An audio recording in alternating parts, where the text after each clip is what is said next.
Hello, hello. Thank you guys for listening. Hope whatever you're doing, you're having a great day, great week. We really appreciate you tuning in today. How you doing today, Les? I'm doing great. How are you? Oh, I am so excited, as always, to do another episode with you, Unemployed AF Dad. But let's just dive right into it. What are we going to be talking about today? We're going to be focusing on how food affects our body, but the meat and potatoes will be more of like a mental health aspect and how food and what we put in our body can really shape our mental health. I love food. We all do. This is America. To quote one of my favorite shows, Parks and Rec, Andy Dwyer said, "Did you know the food you eat becomes energy?" Boom, that's spaghetti. For those of you who haven't seen it, check it out. Parks and Rec, great show. It's awesome. One of our favorite. I think food is one of those things where everybody knows that the food you eat is going to affect how you feel. But like you said, I think a lot of people are, kind of focus on the physical part of it. Like, if I eat too much, I'm going to be overweight. I'm not going to feel great. But, mental health is huge these days. I mean, that's kind of a buzzword everybody uses: mental health, self-love, self-care. But, I don't know if as many people really make that correlation between the food that they're eating and their mental health. Yeah, especially right now, we're post-COVID. Our younger generation is seeing a huge uptick in anxiety and depression and all of these disorders. I think we can safely link that to a large part in the food that we're eating. I mean, I'll wait to go into like statistics and stuff. We do have a lot. And so obviously, first things first, full disclaimer, we are not nutritionists. We are not experts. However, Leslie, you do have a health coach background, which I think does enable you to be able to speak to this way more eloquently than I can do. Yeah. I graduated from IIN, which covered a gamut of aspects of health. It wasn't just the food you put in your body and how it affects you physically, but also emotionally, spiritually, mentally. It was a well-rounded curriculum that focused on how food and not just food, but like movement and all kinds of stuff, how it affects our life. So in some way, it was more of like a life coach rather than a health coach. But obviously, health affects our life in so many different ways. And I think food can be a lot like alcohol. It not only will affect you physically, but certainly alcohol affects you mentally, and food is the same way. We've talked about how alcohol played a part in my anxiety and my mental health years ago. And food is the exact same way. If you continue to put the same garbage in your mouth and eat it, it's going to physically affect you. But mentally, I think there's a link between that, right? Because as you physically start to see the changes and feel the changes, it's going to kind of affect your mental health. You're going to be maybe a little bit more depressed. Maybe not as motivated to, do your workouts or whatever, you like to do to maintain your healthy lifestyle. I mean, I can speak to that on a very personal level of after having bliss and just having a lot of headaches and pain in my right above my eyes. And it got to the point where I was just like I can't be a good mother because I'm just always in pain all the time. And I noticed it always started like 20 minutes after I ate. And so I'm like, okay, it's got to be something that I'm eating. And I just started weeding out basically all of the bad things. And I whittled it down to fruits, vegetables, and meat. And I saw a huge difference in my pain. My pain went away.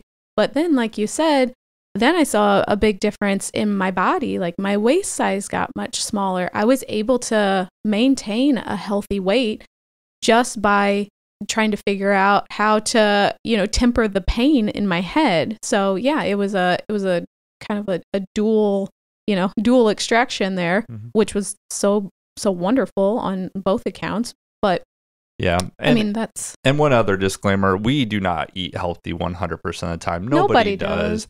This is something that's always going to be a work in progress for us. Some days, some weeks, some months are going to be better. And then circumstances may change, and you might have reasons why you just can't maybe focus so much on your meals and And, thank God that you meal prep for us. That is, I mean, again, kind of a no-brainer, right? If you meal prep, that sets you up for success. But it's easier said than done. There's a lot of time that goes into it, a lot of mental energy that goes into meal prepping. What am I going to make this week? When am I going to set aside time to do that? But it certainly does make a huge change and kind of keeps you on that healthy track. Oh, for sure. Meal prepping is like a whole kind of skill or beast to tackle just on its own, because it's taken me, I mean, I've been doing that for us for years now. And I finally got to the point where I'm like, okay, I can zoom in. I know what I need. And it doesn't take very long. Like it takes a few notes. Yeah, it takes like a few hours. But in the beginning, my goodness, it was you'd all have Sunday all afternoon, the table and counters. It was like such a huge production. But also, you were meal prepping for other people too. Like I was.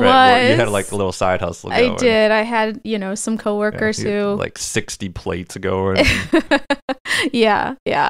So yeah, but that's like a whole different episode that we could dive into on meal prepping. So again, this episode is more going to be the food related to our mental health, but also we will kind of talk about the physical part too. Obviously, that plays a big part in it. So kind of to start off, we know that this country is not, quote, healthy by most standards.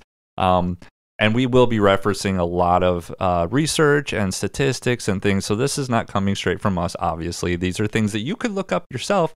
But we just like to put it all together for you, because in a day and age where there's so much information, just you're bombarded. And one day you can read something that, spinach is great for you. You should always have spinach. And then the next day there's somebody out there saying, no, don't eat spinach. It can cause kidney stones. And so, we like to try to just put it together in a way that is relatable and easily understood, because I'm no nutrition expert. I don't know a lot of this stuff. A lot of this stuff goes over my head, but I know at its core, I eat something that's good for me, like that's grown from the earth.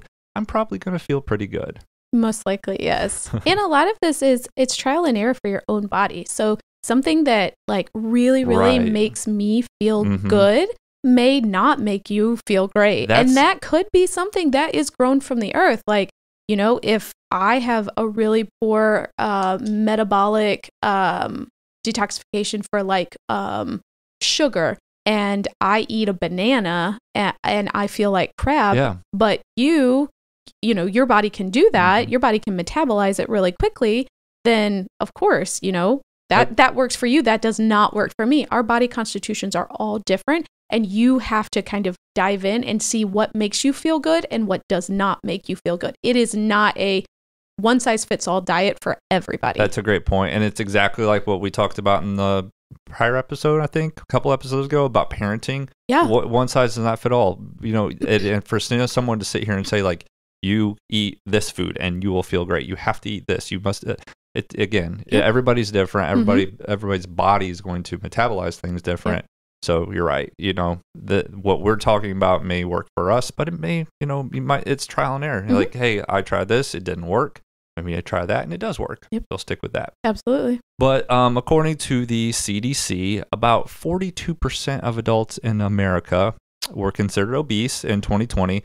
Now, again, this term obese, that's basically they're looking at the BMI, body mass index. And we know that, for different people that can look differently. I could be skinny and look like I'm, healthy, but not be healthy at all. And then someone who maybe would be considered a little overweight by, these standards could be much healthier than me. You can't just, looking at somebody's weight or BMI, it does not tell you the whole story of how healthy that person is.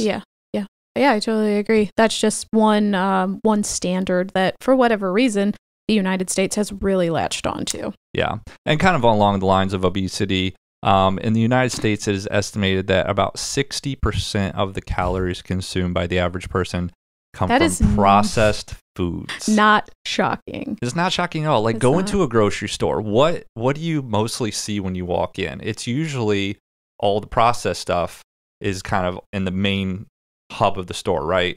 In the center. And then the outsides, like towards the back, and not what you first see when you walk in that meets your eye. It's that's going to be all your processed foods, but then you kind of have to search for all the healthy stuff. No, I mean, like, I guess not necessarily. Yeah, like Walmart, they always have like their produce, like right when you walk into the grocery section.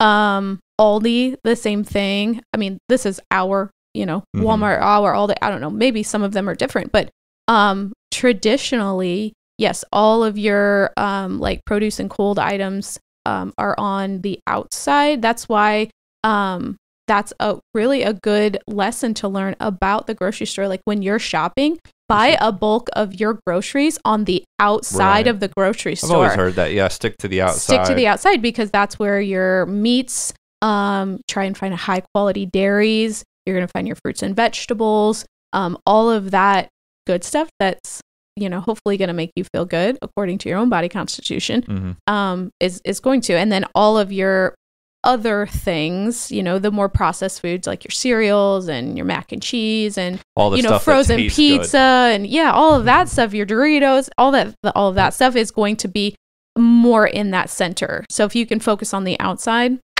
but think about that. 60% of what the average person is eating is processed. So it is those cereals, those Doritos, those things you talk about. And we're not even going to get into the whole aspect of, being able to afford to eat healthy, because we all know food in general these days is just outrageously priced. It's very expensive. So I do, some people just don't have the luxury of being able to afford healthy food. And that's, again, a whole nother topic, and we understand that part of it too. And if you want to dive into more of that, if you feel like you're more like located in like a food desert or something like that, then a great person to follow is Max Lugavere. He really dives into like, you don't have to eat the organic grass-fed beef that's been blessed by a shaman and only grown up around, the sound bowl and is nurtured all, like you don't have to do that because that's probably going to be really, really expensive meat. Like if you can get the best quality of what you can afford, then that's the best that you can do. Right. And I think that's a good kind of transition into some common misconceptions about food and what's healthy. Before that, one quick little thing about calories being consumed, 60% is from processed food, according to this study.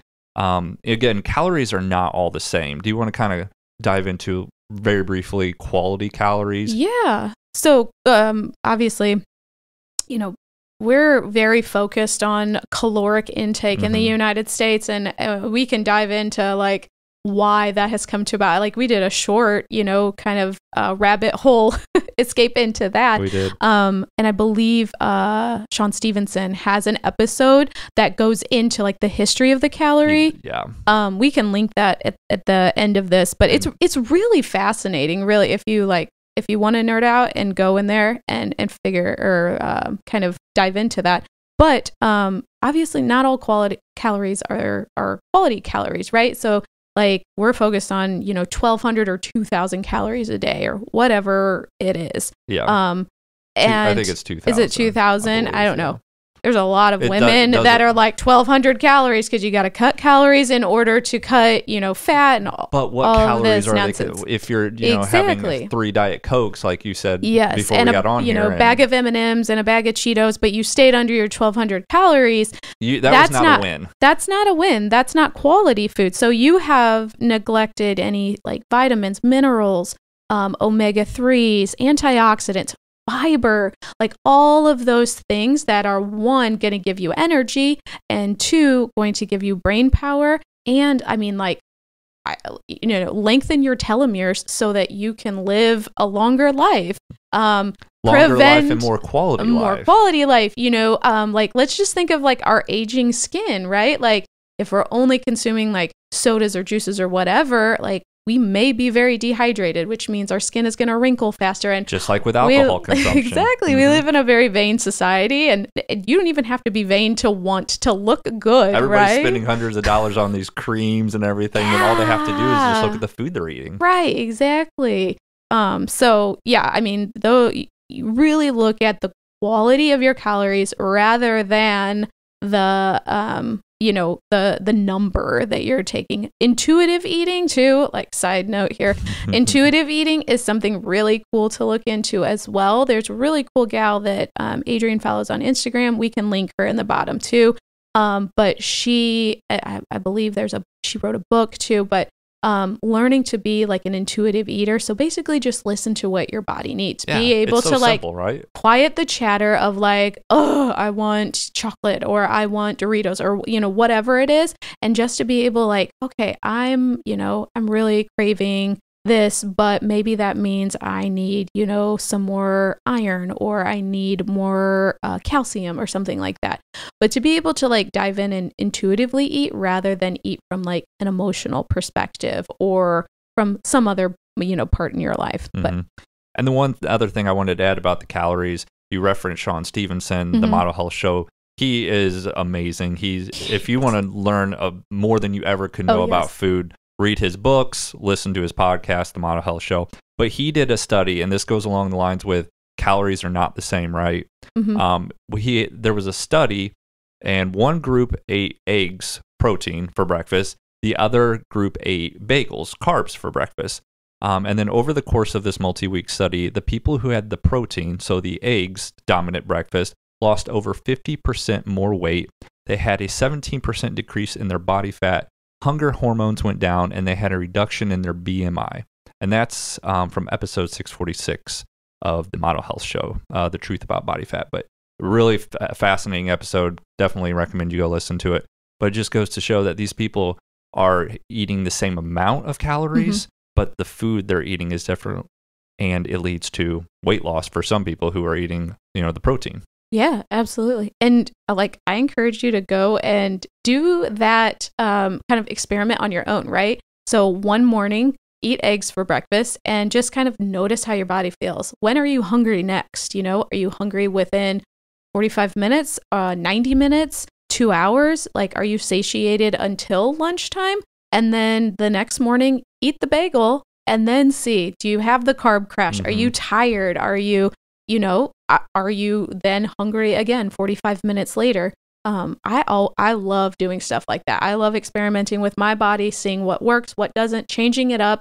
I am not staunchly set in a specific way because I think that not only that, but like we're dynamic, we're changing. There's always something that's different. So I've done that with coffee. I think I read somewhere a few months ago that you shouldn't have coffee until at least 90 minutes after you've been awake. Because I don't know all the details, but basically it's going to keep you from crashing. It's going to sustain your energy longer if you wait, 90 minutes. So I've been doing that, and I think I've seen a difference. Yeah. But yeah, again, it's just experimenting. Everybody's going to be different. Yeah. Also, drinking quality coffee makes a huge difference. So coffee that's not, laced with any sort of like pesticides and stuff like that is going to be paramount to feeling better too. And that has things like lion's mane and turkey tail and all of these like medicinal mushrooms that are also giving your brain a boost. So like Four Sigmatic. I would say shameless plug on that. Oh man, Four Sigmatic is amazing. If you're willing to spend a little bit extra money, and I was kind of turned off by it's mushroom coffee. What are you talking? Trust me, it doesn't taste anything different than normal like coffee. Yeah. It's a good coffee. Yeah. And yeah, I've definitely seen a difference drinking that compared to the stuff I used to drink. There's actually so many more companies too that are doing mushroom coffee. So like there's a company called Rise.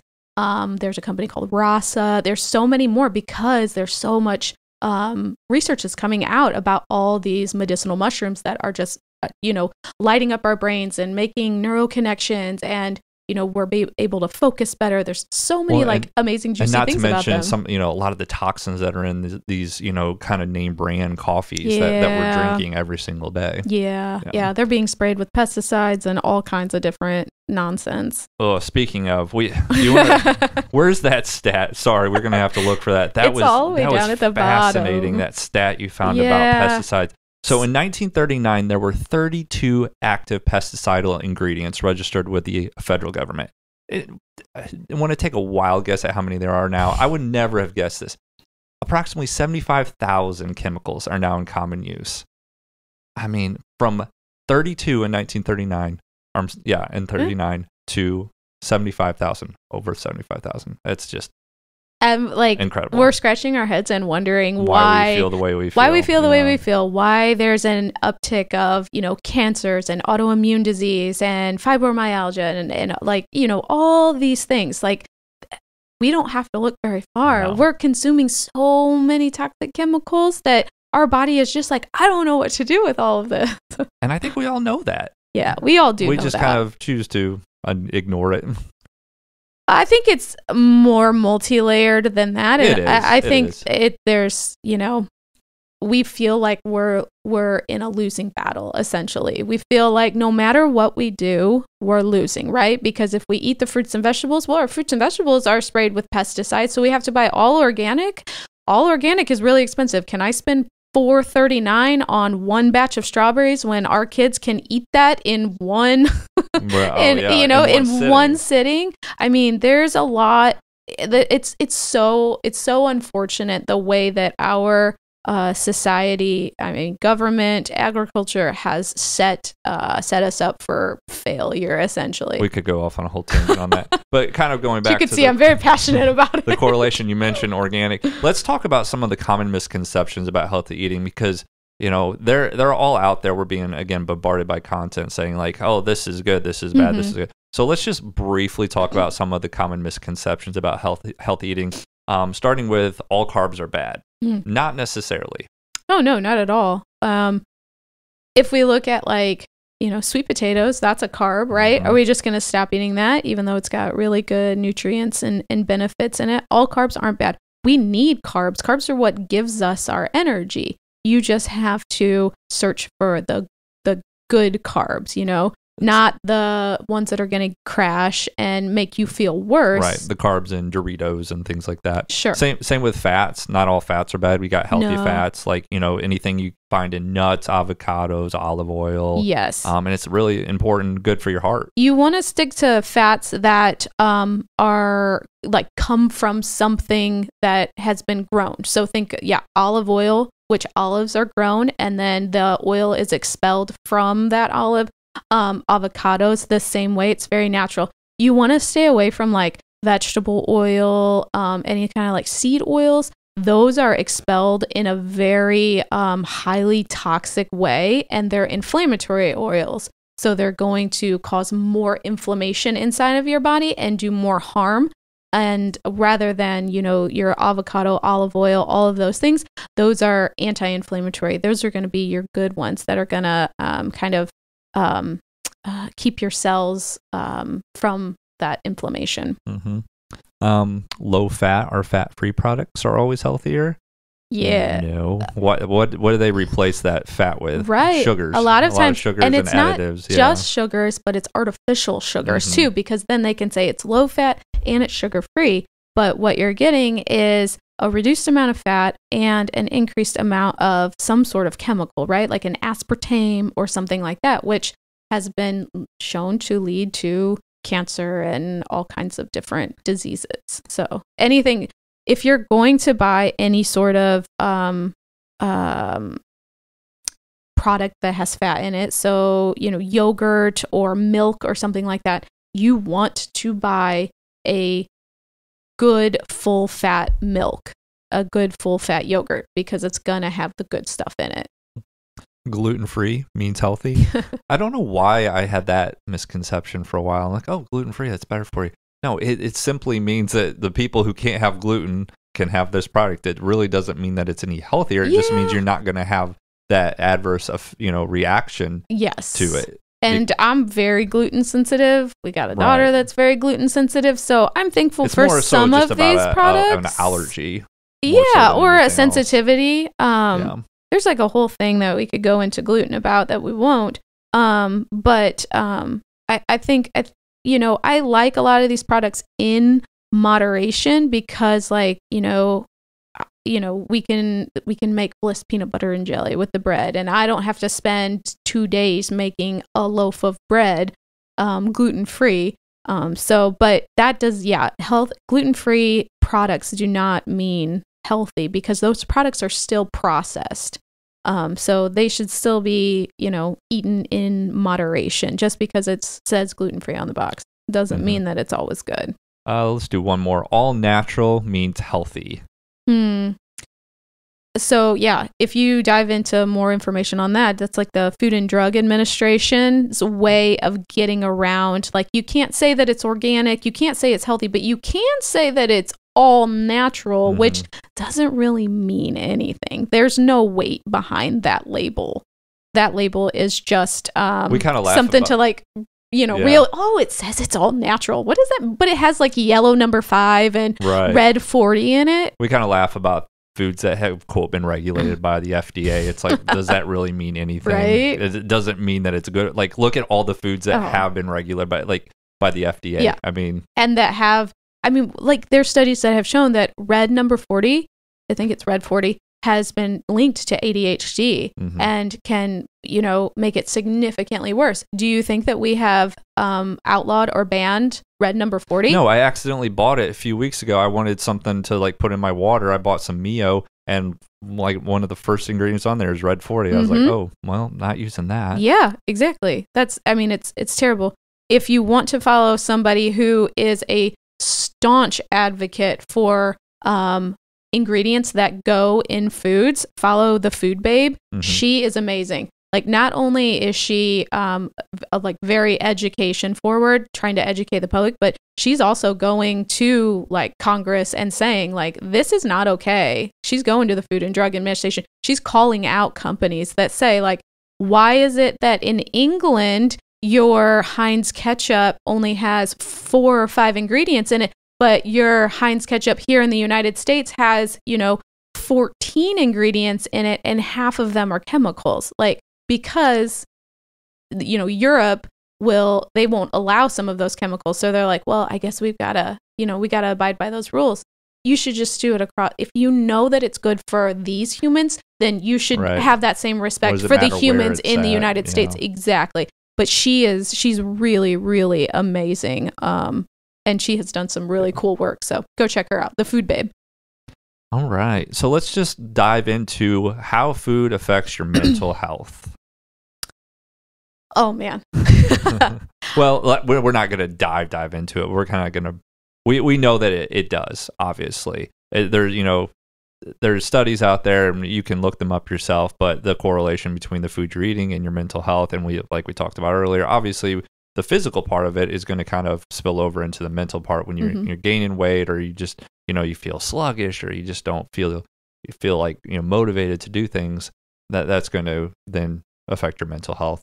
Let's more talk about like the foods that we can eat that will improve our mental health. Yeah. For a hot second, let me ask you a question. So I remember when you were dealing with anxiety a while ago, what was your diet like when, I can't quite remember if we had changed of our eating habits at that point? I think we had changed a little bit, but my diet was still a lot of processed foods. Yeah. And, I think we've talked about earlier, I did not really start eating vegetables consistently until probably my 30s.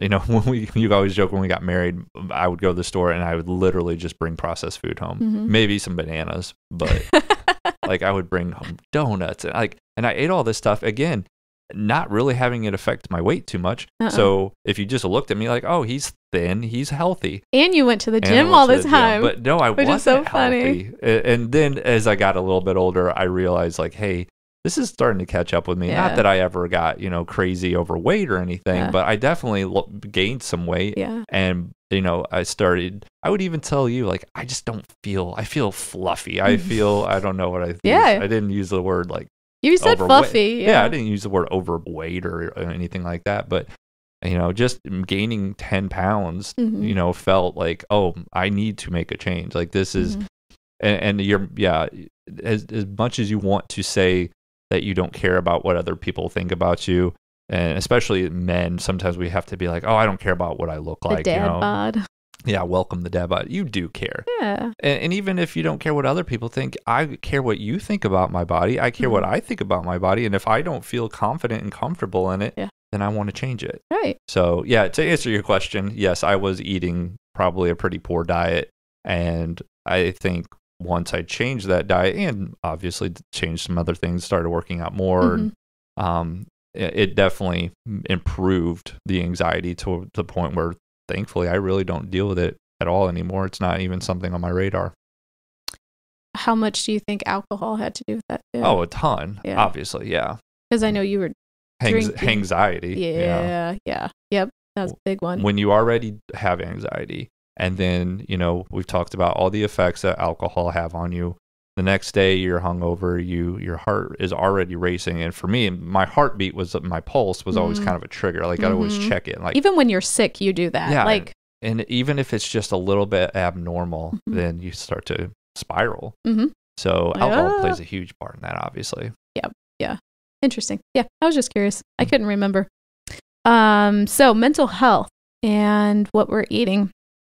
Obviously, things that are grown from the earth that have, the sun and the moonlight and, nutritious soil and are like, those are the things that are going to make your body feel the best. They're going to be rich in antioxidants and vitamins and minerals, and they're going to really, really support your mental and your physical health. So a diet that predominantly focuses on fruits and vegetables, and your fruits and vegetables may look different, right? You like different things than I do, like you're not a big cauliflower fan, but I like that, or you just may have an intolerance to something, you've got to play around with it. You got to figure out what works for you. I think that learning how to cook is imperative for everybody's well-being. I'm not sure why we're not teaching things like that in school, because excellent point. There will never be a day in your life where you don't have to feed yourself. Again, my experience in high school, I took a cooking class, and I think we basically just made desserts, like cookies, brownies, cakes, things like that. Maybe, spaghetti, macaroni, cheese. And it wasn't even like you can make all of those things, cookies, cakes, desserts. I just made cookies on our snow day, and they were delicious. And the ingredients that I use, exactly, almond flour and real cacao, stuff and that's probably going to be a little more expensive. So it is, but then then you just take that into consideration, right? So I made those cookies and they had maybe more expensive ingredients in it. So I'm not going to sit there and I'm not going to binge eat all of them, right? I'm not going to eat 12 of them. No, because 1 or 2 will satisfy you because they have better ingredients in it. It's going to satiate you more than the, Chips Ahoy that you can eat a whole sleeve of because your brain is just lighting up because it's got tons of sugar in it and you just want more and more and more. This is kind of separate, but again, this is not stuff that's, oh my gosh, unbelievable. I never knew that I should eat fruits and vegetables. Right. But again, we kind of maybe lose sight of it sometimes, and we just want what tastes good to us. But going back to Chips Ahoy, that reminded me of a story I heard about. I think it was again on the Model Health Show. But this guy had bought a house, and they had some sort of Oreo decoration on the kitchen counter. This was a podcast, so I couldn't say. No, somebody had decorated Oreos to make something. I don't know what they made. Okay. But he's like, oh, this was kind of cool. So he's like, we just left it up. And he's like, and we kind of forgot about it. And then a year passed, and then another year passed, and he's like, those Oreos looked exactly the same as the day we bought the house. Point being, when you have food, and we always think of McDonald's and their fries and burgers, when you have food that doesn't age and rot, obviously there is something wrong with that picture, that we're putting that stuff in our bodies. Good food should rot. It should go bad. Yes. You don't want food that's highly preserved. That's what's keeping those Oreos stuck to that decoration, is that preservation of that. It's not actual food. It's chemicals that are keeping that there. I think that's the exact words that Shawn Stevenson used. This is not actual food. No, it's not. Yeah, we're putting things in our body that aren't food. Yeah. I think Dr. Mark Hyman had coined the term Frankenfoods, because they're not real foods. It's like a concoction of, random chemicals that they put together, and they're like, yes, we're going to package this as food. So anyways, we digress. Back to mental health. You really focus on those whole grains too. Whole grains are awesome. So like think of oats and quinoa and brown rice. They're a good source of fiber too. So they're going to keep things moving in the bowel arena. And then, your lean proteins. So your chicken and your fish, and this has tofu on it. So if that's your jam, go for it. I would always just say in moderation. Some people can't do soy. I can't do soy. My body just doesn't tolerate that. So again, just kind of listening to your own body. Fiddle with, yeah. If you eat it and you feel like garbage, then you're like, eh. A lot of people don't need that much protein too. I think in this society, we are all about like protein. Sometimes you just don't need that much protein. But on the flip side, there's some people that really do need a lot of it. Well, again, if you're working out like a madman, you're going to need more protein. It's all about your lifestyle, right? Mm-hmm. Yeah, exactly. Going back to calories, if I'm somebody who doesn't go to the gym and lift, or I'm not super active, I'm not going to need as many calories as somebody who's like an Olympic athlete. Right. Good point. Like Michael Phelps. Exactly. Yes, exactly. And we kind of touched on the healthy fats too. The same. The same goes that that's gonna healthy fats are gonna support your brain health. From what I understand, fats are like the oil in your brain that like keep everything like spongy and juicy, and so that you can make those thought connections. Let's quickly go over Dr. Amen's 7 brain superfoods, because I know you like him. Yeah, if you're not familiar with Dr. Amen, I'm just going to plug him real quick. Dr. Amen is, he's phenomenal. Check him out on social media, or you could see a lot of his blog posts on amenclinics.com. He is a psychiatrist, and he was the first in his field to actually start doing brain imaging. He got to be a psychiatrist, and he is like, why are we the only medical professionals that don't look at the organ that we are studying, that we're treating? He's like, this is insane. So he started brain imaging, and then from there, just realized that there was a lot of times people had suffered brain injuries that they didn't correlate with like a brain injury. So like one example was this guy, he asked one of his patients, have you ever had a brain injury? And he's like, no, I haven't had a brain injury.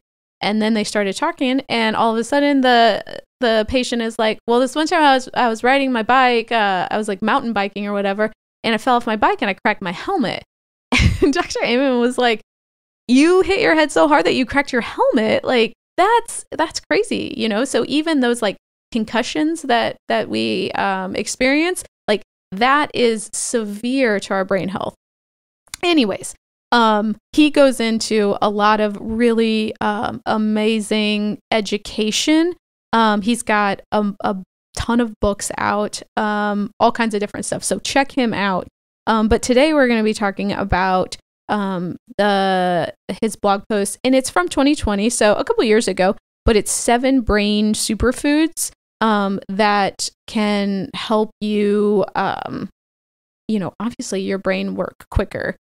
You want word recall, things we're all that I'm for that competitive edge, right? Especially as we age, there's all these pharmaceutical drugs out there that improve brain health and remember things, and so and especially I think I saw the other day that dementia is now like the 3rd leading cause of death in the United States now. So these are absolutely essential to your longevity. Yes.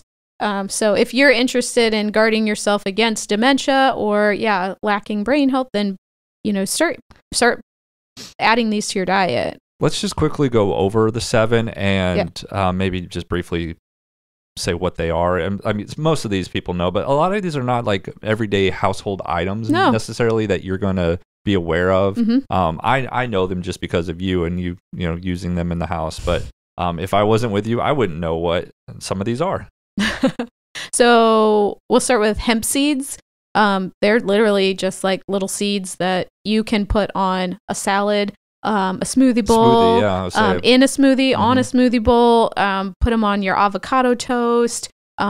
They are, any kind of seeds are going to have really good, they're going to have that good oil in them. So, and you can get this just at Aldi.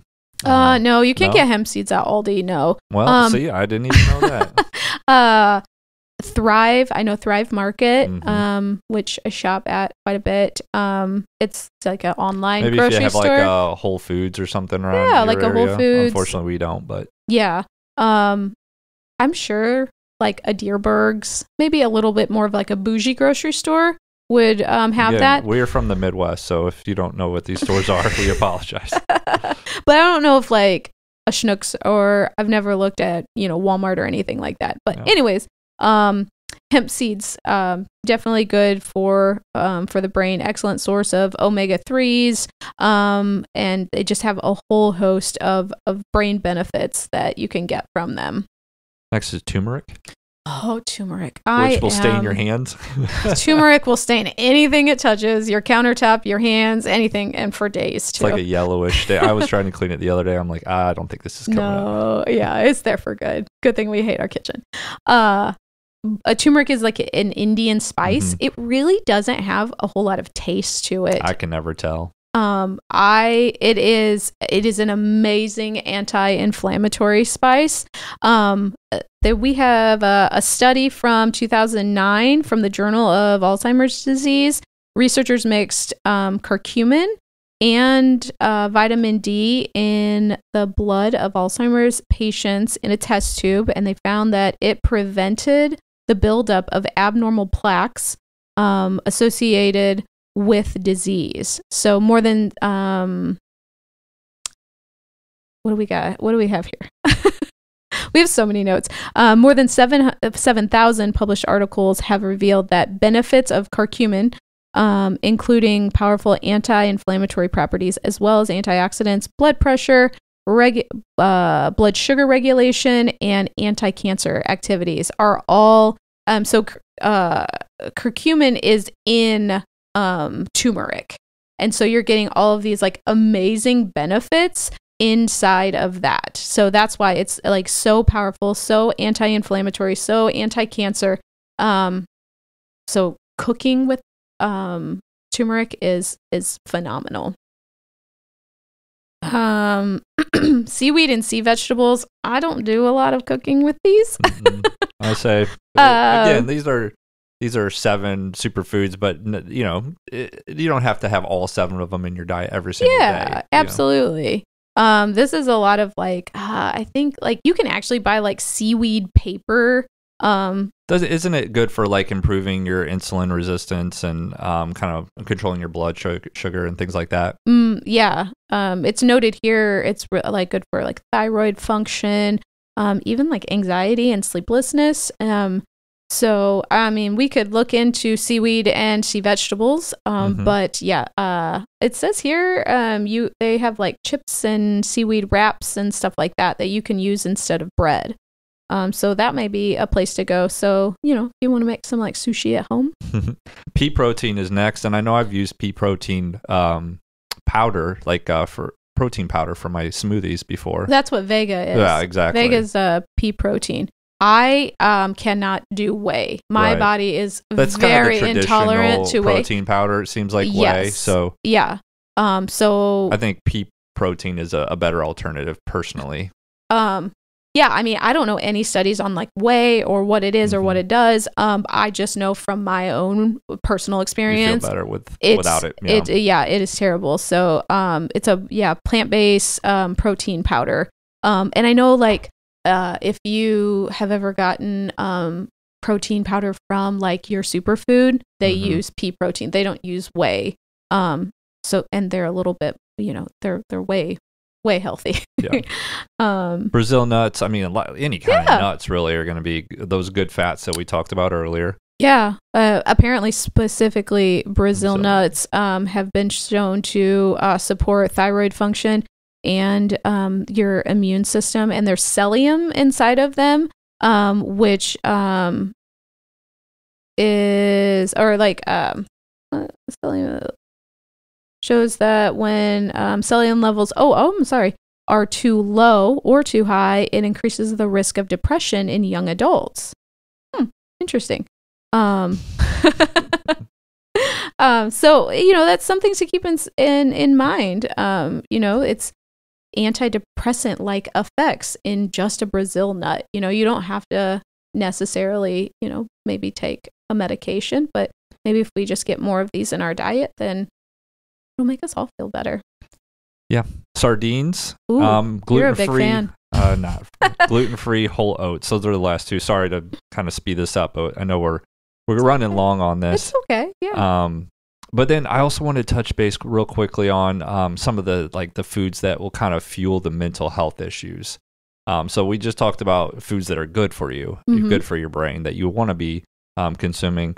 Let's talk about real quickly the ones that we don't want to be consuming very much of. Again, in moderation. We know that occasionally you're going to have this stuff, but again, sugar and refined carbohydrates, the sugar. I mean, almost everything that tastes good has sugar in it, unfortunately. It does. And sugar has been shown to be more addictive than like hard drugs.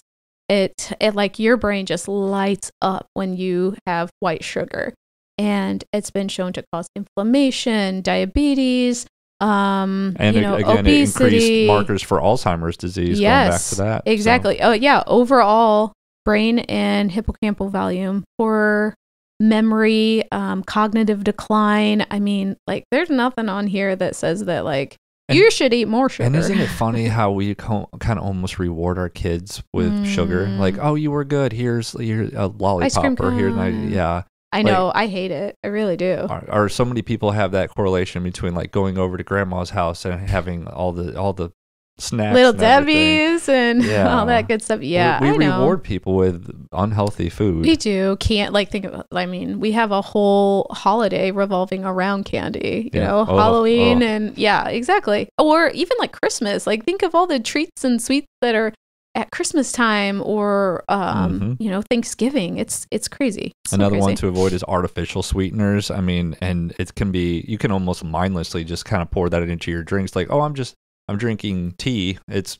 not bad for me, but then you're pouring in artificial sweeteners. Also, too, you get kind of duped into it because artificial sweeteners always say 0 calorie on it. So you think, oh gosh, this is, no calories, and I'm not using real sugar. But you're actually just putting a chemical into your drink. Again, calories doesn't mean it's a bad thing. Yeah, exactly. But anything that has aspartame in it, like NutraSweet, Equal. I know Sweet and Low has saccharin in it. Doesn't Diet Coke have 0 calories? Yeah. Yeah, I mean... But it's got aspartame in it. Yeah, exactly. That's what I'm saying. It's sweetened by an artificial sweetener. I don't drink soda. I drink Diet Coke because it doesn't have any calories. Again, but look at everything in There's so many, the Diet Coke. So many chemicals in there. Yeah. Unfortunately, we have lots of pesticides and chemicals on our fruits and vegetables. It's a terrible. This at the beginning. I mean, it's. I think at this point it's almost kind of unavoidable for certain stuff. You just kind of have to assume that there's going to be some chemicals on it. Yeah. You hope that buying it organically is going to lessen that, but they're only spraying the organic chemicals on it. Right. Because there's still chemicals on the organic stuff. It's just maybe not, the hard stuff. Or I think moral of the story is it can be frustrating. I get frustrated about trying to eat healthy because you're always in the back of your mind, is this really any healthier? Mm-hmm. Did I spend $3 extra for the exact same product? Well, too, we live in a very, you want to see the results very fast, right? And with food, when you change your diet, you're not going to see fast results. No. You're not going to see unless, you change your diet and you eat a meal and you don't have pain 20 minutes after you eat and you're like, oh, that's a godsend. That's amazing. I love that. So you may see, those kinds of results like I did very quickly. But, as far as pesticides and stuff like that, no, you're not going to. But I do know that, you can wash your fruits and vegetables in a vinegar water wash. Yeah. I even saw this commercial for this contraption that you actually put in the water to where your fruits and vegetables are. And it actually brings out the toxins. You could actually see the chemicals coming out of it. I can't remember what it's called, but it was really fascinating. And I was like, maybe I need to, look into something like that. But yeah, it can be incredibly frustrating in our society. I mean, in a perfect world, we would just all grow our own food, and then we would just exchange it with our neighbors of like, hey, you're going to grow tomatoes and carrots and lettuce, and I'm going to grow, Well, I don't think we put this in our notes, but what's the study about how the nutrients in our foods are way less than 50, 60 years ago because of the soil that they're going in. There's just, the soil's not as good as it used to be. Yeah. Magnesium is a great example of that. Like, we're not getting nearly the levels of magnesium, which could be, attributed to why nobody sleeps well anymore.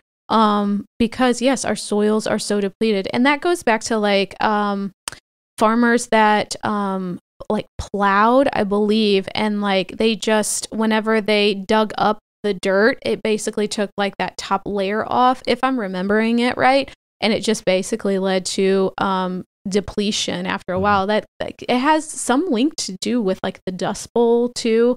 I remember hearing a podcast or reading something about that. But yeah, I mean, like, our soil is basically slowly eroding, and I read somewhere that we only have like 60 harvests left. And that sounds like very like fear mongering, and I hate to put that on people of like there's a time limit, but I say that more for people to be educated and aware, and like, hey, maybe this is the summer where you plant your own garden. Leslie, talked about it for years. Yeah, exactly. I have talked about it for years, but yeah, like, so where your food's coming from. And you're saving money. You're saving money. We've complained about how expensive food is. Right. What you're treating it with, so what pesticides or herbicides or whatever you're putting on it or not putting on it or whatever. Not only that, but man, getting outside, getting in nature, getting your hands dirty, doing it with your kids, teaching your children where food comes from and how to, put nourishing things inside of their body and how to care for their body. Like, it's not just the, I'm gardening because I'm afraid that the, food scarcity, but like there's like generational ripples to it too, which is like that's phenomenal. That's amazing. To put you on the spot, what is one food, beverage, whatever, that you would absolutely avoid? Talking about everything we've talked about today that affects your mental health, affects you physically. What's one thing? And again, this is personal. I mean, it's going to be different for other people, but what's the one thing you would say you would absolutely avoid? It's got to be sugar. Sugar. It's not a specific, I was thinking along the lines of like, soda, sugary drinks. Because it can be, we're not going to sit there and eat probably a dozen donuts at one time. Some people might, but people, there's so many people that you hear stories like, I go through a 12-pack of Coke a day, and it's just like, because it goes like think about how much sugar is in that, and that's what keeps you coming back to that Coca-Cola is that sugar addiction. There's so much more sugar in a can of Coke than there are in donuts. Like I said, the example donuts. I think I've read a study that I don't know if it was 6 donuts. I believe it's 6 equal how much sugar is in one can of 12-ounce can of Coke. Yeah, I mean, and we've all seen like where they pour the sugar in the bag, and that's how much is in Coke, and it's astounding. Yeah. We continue to drink it. I mean, not us personally, but people in general. It's so hard too because we have scientists, we have people who have went to school to figure out on your tongue what taste buds will light up certain parts of your brain the most and the fastest. Like this absolute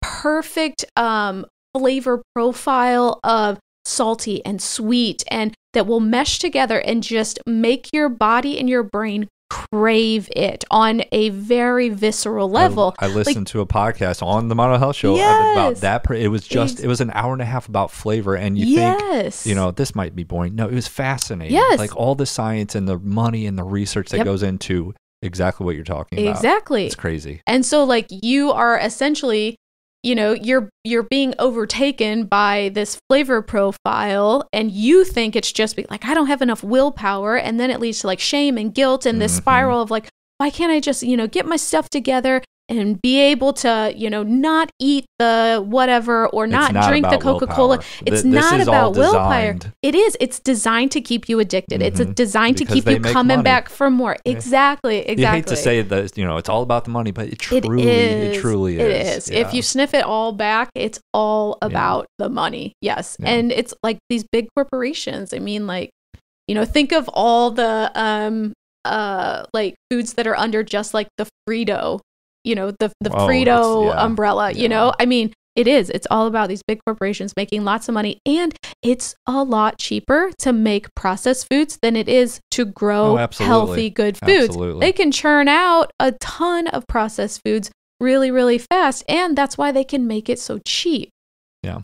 We're all just like cogs in a wheel. So like once you break that, that kind of like barrier and you level up and you start putting good, nutritious things in your body, your brain starts, feeling better. You have more energy. It's like it's a trickle down effect. And then you just are like, oh my gosh, like I kind of felt like I've broken free from, this chain of like the man or society. And then there's something like powerful within that too, like you don't feel like you're, you're being led by something else. Yeah.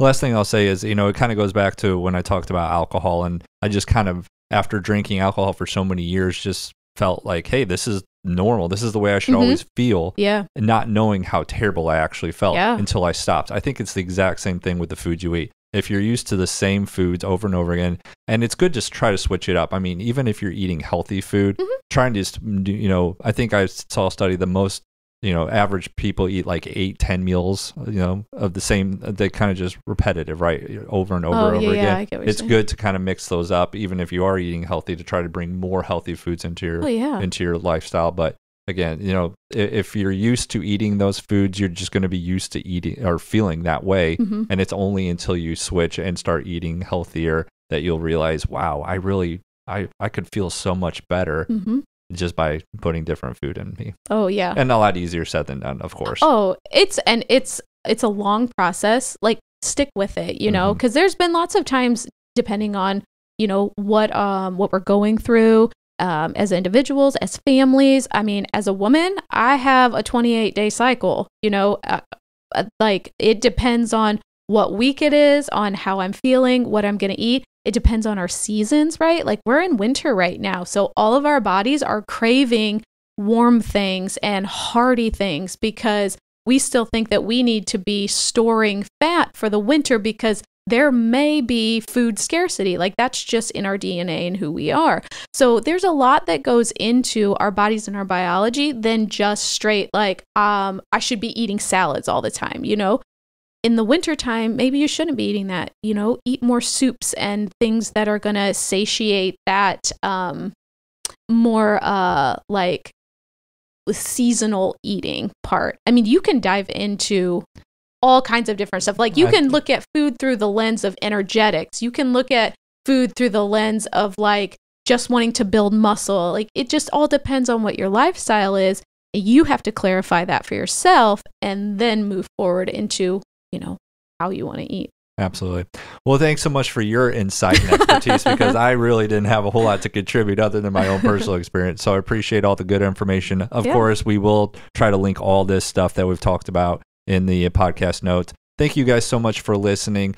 Hey, do us a real quick favor. If you guys are enjoying these podcast episodes, the only way we're going to truly grow is if you guys just tell your friends about it. So if you could just share it, if you're getting any value whatsoever, just, it would mean so much to us if you could share this with a friend, because word of mouth is powerful. Yeah. And that's the only way a small little podcast like this is going to maybe get to more people that would never even know we exist. So if you could do that, if you're really enjoying it, share it with a friend. We'd appreciate it so much. As always, check out our Instagram, check out our website. We have blog posts up on the website that we're trying to update frequently as well. Some relating to the episodes we do and some not. But thank you guys so much for the support. Really appreciate it. Hope you enjoyed the episode and have a great day. See you later.